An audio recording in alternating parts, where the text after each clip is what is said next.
And here we are. Hey guys, it's Ted Bogert. Welcome back to Heroes Always Welcome. Super excited. I've been looking forward to this. We have our first married couple who are both veterans on the show. Enrique Acosta Gonzalez and I welcome Jeena and Boile, or Charlie, Sanchez to the show. They're both veterans. They're married and they work together. So we're going to get a whole bunch of insight from them. I'm super excited to hear their journey. Welcome. How y'all doing today? Doing great. Thank you for having us. I'm so excited to have you on the show. I've been thinking about it. When I started posting, I got a lot of feedback. People were like, oh my God, first of all, I didn't know you were both. A lot of people had no idea Jeena was in the service and a veteran. And I think that's so interesting to me because I feel like a lot of people still don't think women in service or professional women served our country. So it's just a very, that's why I'm fascinated to hear your story. Tell us a little bit about each of you. And then Enrique, I will obviously allow him to come in and he's going to take over the interview, just so you know. That's just his thing. But people love the journey. Before we went live, we talked about how important it was for people to hear your journey, to be, they see themselves in you. They are maybe struggling if they're veterans who've gotten out of service and are trying to find their way. And you all have found your way. So, Jeena, let's start with you, of course, ladies first, and happy Valentine's Day, everybody. Thank you. Happy Valentine's to everybody out there. So I joined the military I guess I was out of high school for a year. I went to college and I just had the calling, like many do. I wanted to do something bigger and better. And I was always in ROTC in high school. And so I decided to take the challenge and join. And as I was looking at all the branches to join, I decided on the toughest one, which was the Marines, mainly because my brother had also served and was still serving at the time. And I would hear all his stories and I was like, I want to be a part of that. I want to be one of the few, the proud. So I did. I went off when I was 19 and joined. What'd your parents think? Oh, my mom had a heart attack. She's like, both of my kids in the service. She's like, no way. Not my baby. No. And I think at that time as well, my brother had just gotten back from Iraq and the war was going on. And my mom was like, no, not my baby girl. And what if you have to go to war and all these things? So it was tough for my parents, but they understood that, I felt the calling and that I needed to go. It's a beautiful thing to feel the calling. And how long did you serve? 6 years. Thank you for your service, and I mean that from the bottom of my heart. All right, Charlie, Boile Sanchez, tell us about you. You're a what I would consider almost a life for 20 years. Yes. Tell us about your journey. Well, Ted, thank you for having us. This is definitely great. Thank you for your audience. Happy Valentine's Day to everybody out there, and for our brothers and sisters in the service. Thank you for your service. I know you guys don't hear this enough. Thank you for your service. I myself, I did 20 years in the Marine Corps, recently retired back in May 2021. And I can't tell you, it is great. It is great to be retired. The journey was long, but very interesting to say the least. I'm from the Dominican Republic. I came here when I was 8, Brooklyn, New York. It was rough back then. So the reason I joined the Marine Corps was there was a commercial back in the days. I don't know if a lot of the service member out there will remember this commercial when the Marine was climbing a mountain, and when he got to the top of the mountain, he started spinning and turned into. Actually, he defeated a dragon. After defeating the dragon, he started spinning and turned into the dress blues. Back then, I really didn't understand a lot of English. I just saw the commercial and I connected with that. Wow. And I told myself one day I want to be wearing that uniform. 9 years later, after graduating from high school, I went and saw the Marine Corps recruiter and joined the Marines. 20 years later, I'm here, retired. It was great. It's amazing. I think how funny not funny, but inspiring that was what got you. That's what I remember those commercials. Yeah. I mean, I was 80 when they came out. You were a baby, but still, I remember the commercials. And I don't have a lot of people in my family that are in the military, but I always remember those commercials. They were inspiring. I understood why they would motivate people to want to find out more about the Marines and want to find out more about being active duty. Thank you for sharing that, and thank you for your service. I do mean that. I appreciate it. Enrique, before we get started and take a deep dive, tell them a little bit about you, because you also are a veteran. Yes, thank you, Ted, and thank you both for your service. I really appreciate all that we've done, right? Because they're kind of like Snoop Dogg. I want to thank me for me. Me for me. But yeah, Enrique Acosta Gonzalez served 26 years in the Navy, Wow. retired as well, and am in the leadership development arena, and that's what I've been doing since I separated and retired from the Navy. But yeah, I love this story because, as you said, Ted, we don't hardly ever see the combination. Both vets, both have served, and now working together. So that's what I want to know about. Me too. It's like Married at First Sight or Married in the Military. We should have a whole new show. But So but we know transition, right? Transition is very tough. there. But I love this story because this is a good one. When you transition and retire or separate, and you have a battle buddy in your house, it's a different dynamic, right? So I would love to hear how transition was for both of you from a veteran and then male spouse, uh, point of view, and then actual retiree that actually has someone to lean on at home. Yeah, and I want to hear. Did you first of all? Did you meet in the Marines and then got married? Because I think if you did, then that even tell us a little bit about that. How you became a couple. You want me to start it? Look at the twinkle in both their eyes. We This is did good. meet while we were in. He was the operations chief Yes. at the unit I was at, and he was kind of my boss, not really my boss. He was higher ranked than me, but not my direct supervisor.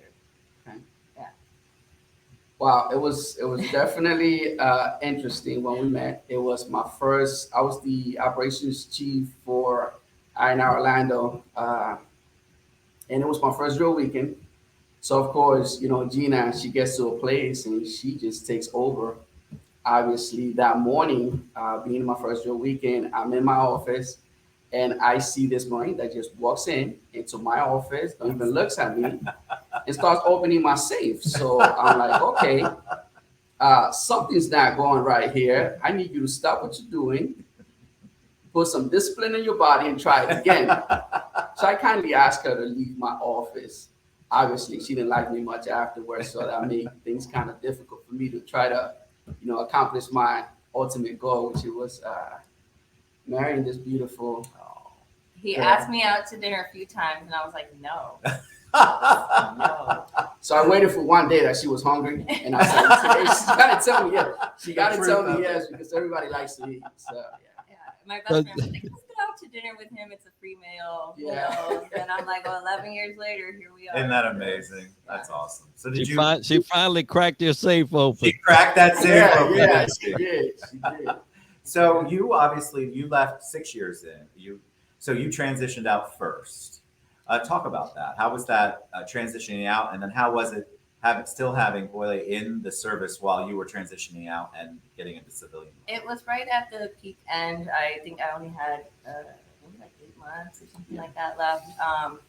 I think the biggest challenge when you are coming from the military to a full civilian life is, for me, my biggest transition challenge was coming back from the war.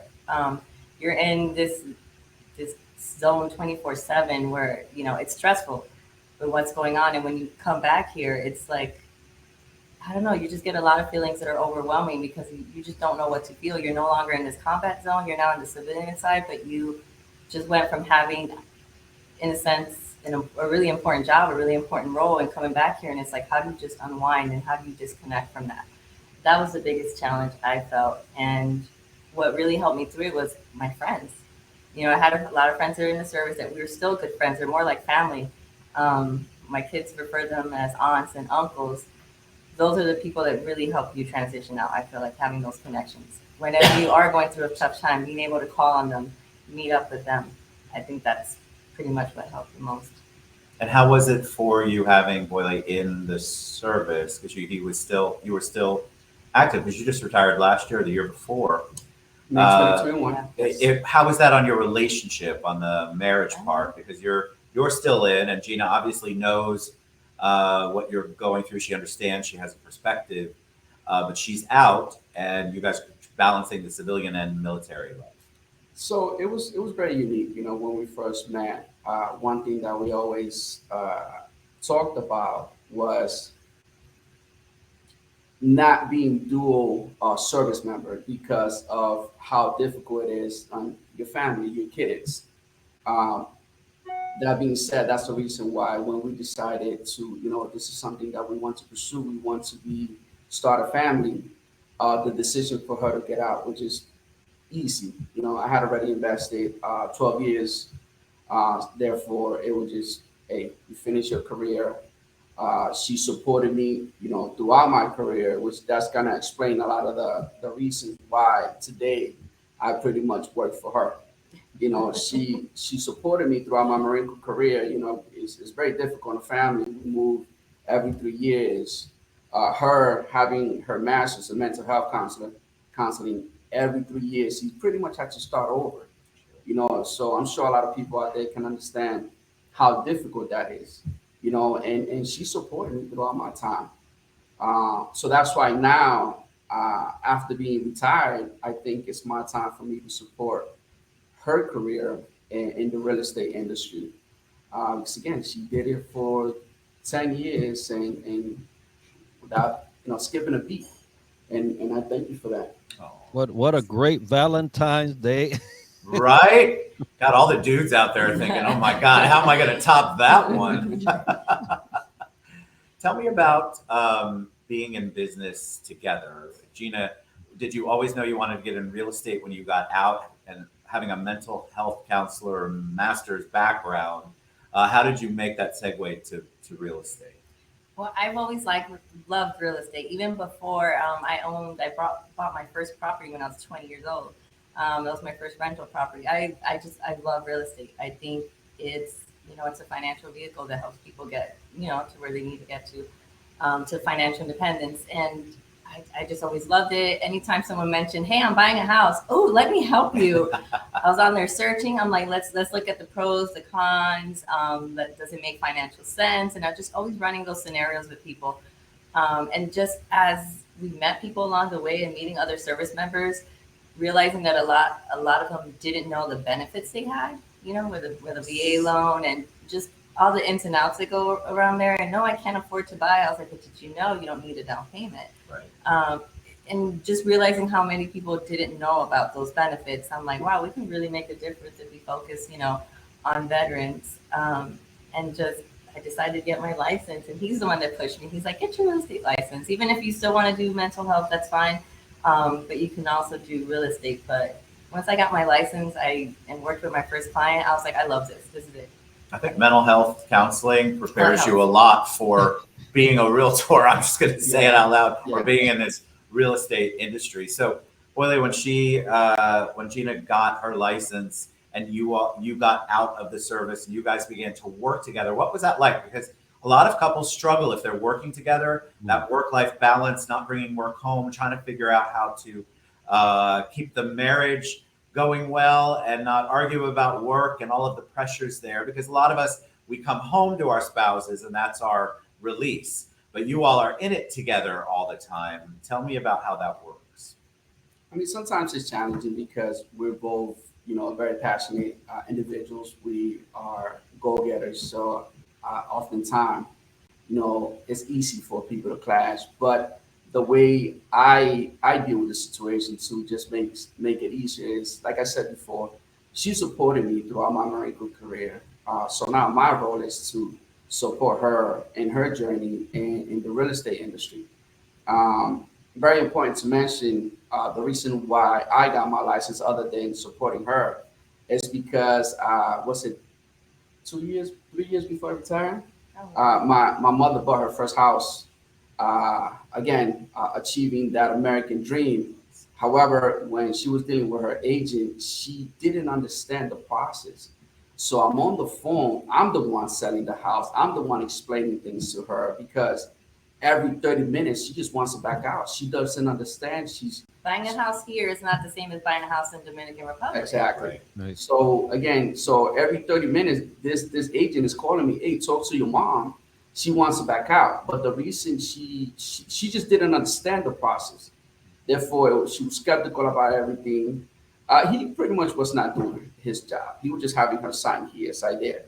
And that happens to a lot of people out there. So I was like, you know what? When I get my license, I want to invest time in my client and making sure that they're comfortable, they understand every step of the way.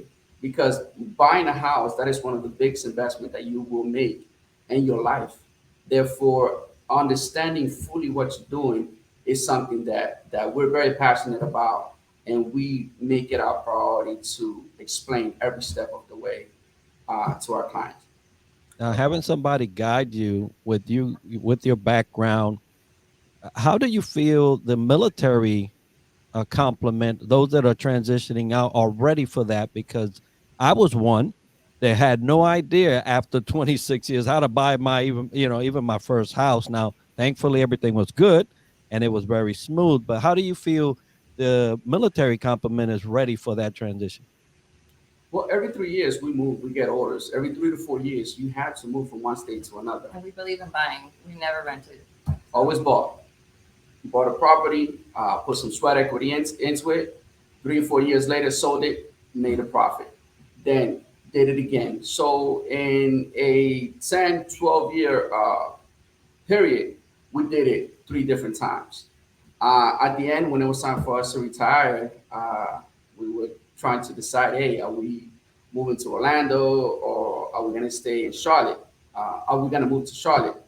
So that process was very interesting because there was just so much research.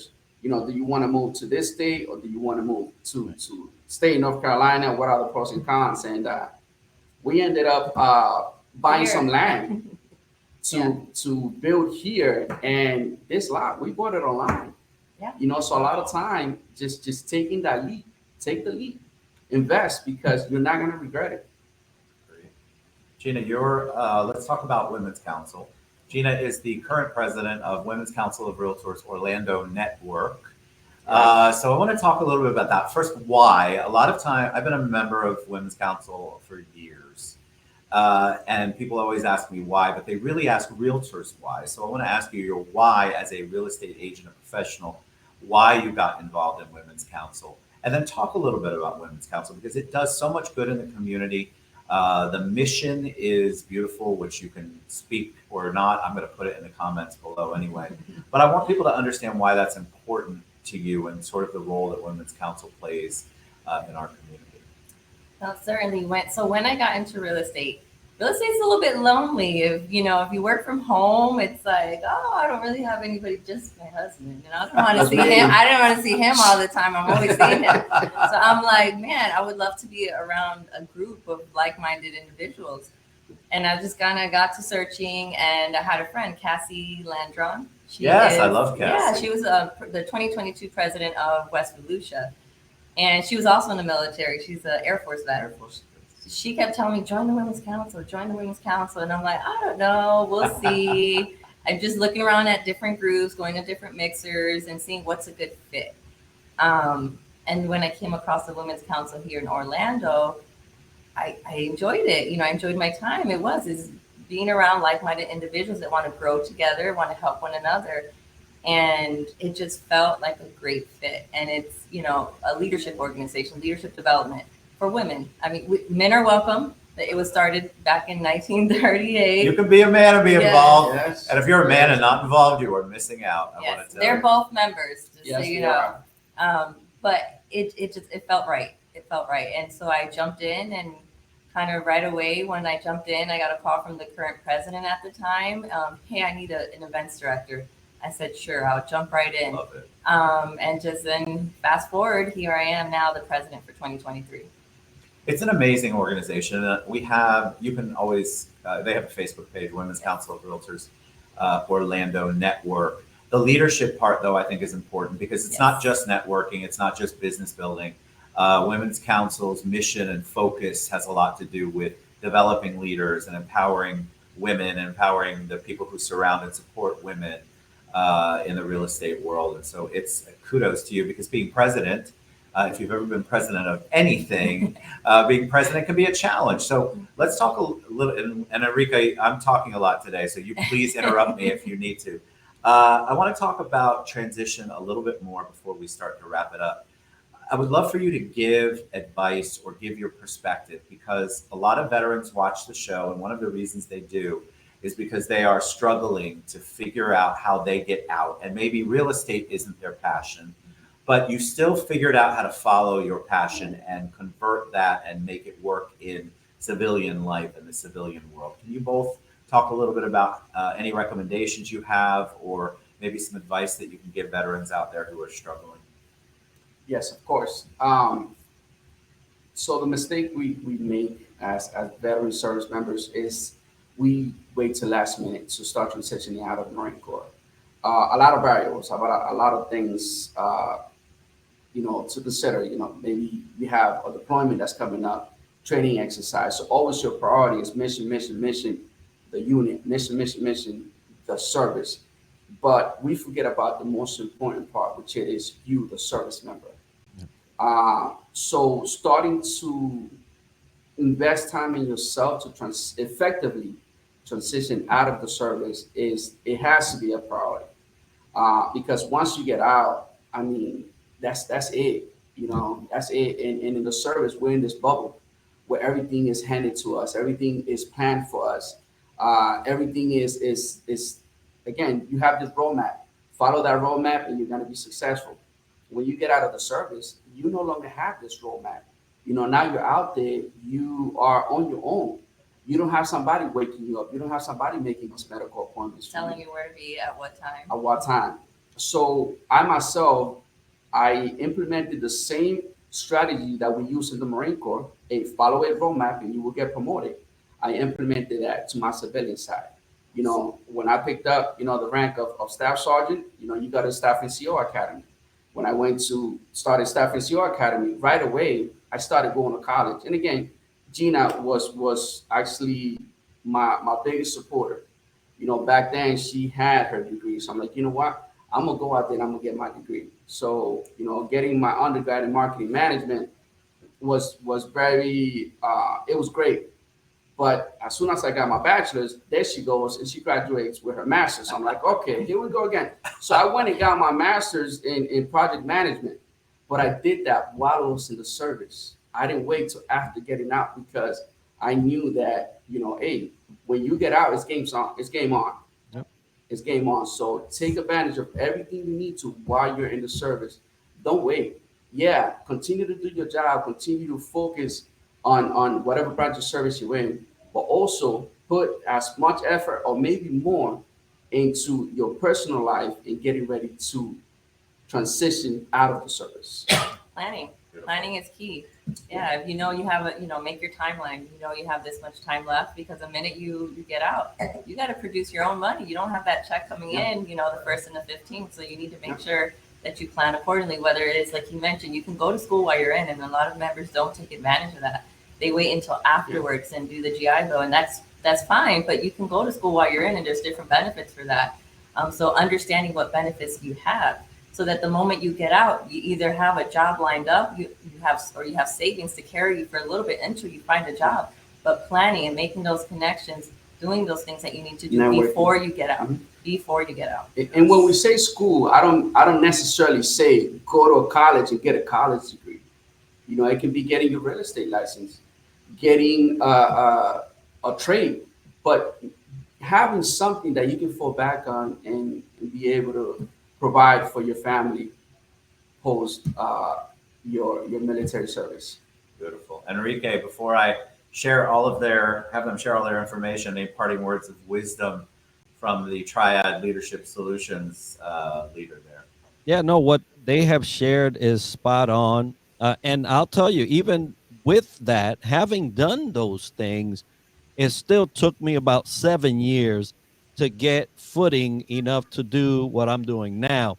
So I would add, also connect with your community. Start thinking outside of the military, because that day will come, for some sooner than later. But if you're not thinking on those terms, it will delay how you transition out, whether it's separation or retirement. So great advice there. Fantastic. All right, Jeena and Boile, tell them the best way they can find you, reach you, find out more about what you do, Women's Council, the whole ball of wax. We do have a website scrolling across the bottom there, but your guys are on social media too. Yes, you can find us on Facebook, Instagram, and at jsanchezfrias.theparksrealtygroup.com. Or you can just call me. My phone number is all over my social media. It's on the website. If you just want to chat, whether it's real estate related or just transitioning out or how to get involved with Women's Council, you can definitely reach me. But in case you can't find her number, I'll give you mine. It's 407-508-8755.